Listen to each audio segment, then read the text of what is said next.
Safikun Nahar, how are you? I'm fine, thank you. Okay, fine, thank you.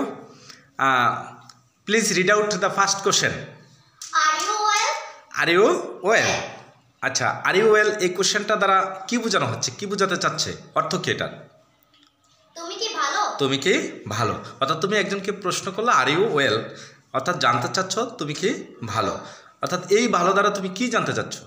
সে সবকিছু মিলিয়ে ভালো আছে কিনা? সে সব কিছু মিলিয়ে, অর্থাৎ পারিপার্শ্বিক সব কিছু মিলিয়ে সে ভালো আছে কিনা, মানসিকভাবে শারীরিকভাবে সব কিছু মিলিয়ে সে ভালো আছে কিনা তার অবস্থানটা জানতে চাইছো, তাই তো? Okay, fine. আচ্ছা, read out the second question. Are you good? Are you good এটার অর্থ কি? তুমি কি ভালো? তুমি কি ভালো। আচ্ছা, এই ভালো দ্বারা তুমি কি জানতে চেয়েছো? তার চরিত্র কেমন?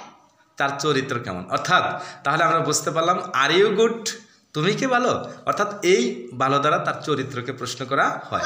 আচ্ছা, তাহলে যেহেতু আমরা কখনই কারো চরিত্র সম্পর্কে জানতে চাই না, চাই না, এই জন্য আমরা কখনো আর ইউ গুড দ্বারা তার অবস্থান জানতে চাইব না। আমরা যদি তার অবস্থান জানতে চাই তাহলে বলবো আর ইউ ওয়েল, তাহলে সে উত্তর দিবে হ্যাঁ ইয়েস অর নো। ওকে, আচ্ছা, তাহলে আমরা আর ইউ ওয়েল এবং আর ইউ গুড এটার পার্থক্যটা বুঝতে পারছি তো? আর ইউ ওয়েল দ্বারা তার পারিপার্শ্বিক অবস্থা সম্পর্কে জানা যায়, আর ইউ গুড দ্বারা তার চরিত্রকে প্রশ্ন করা হয়। ওকে।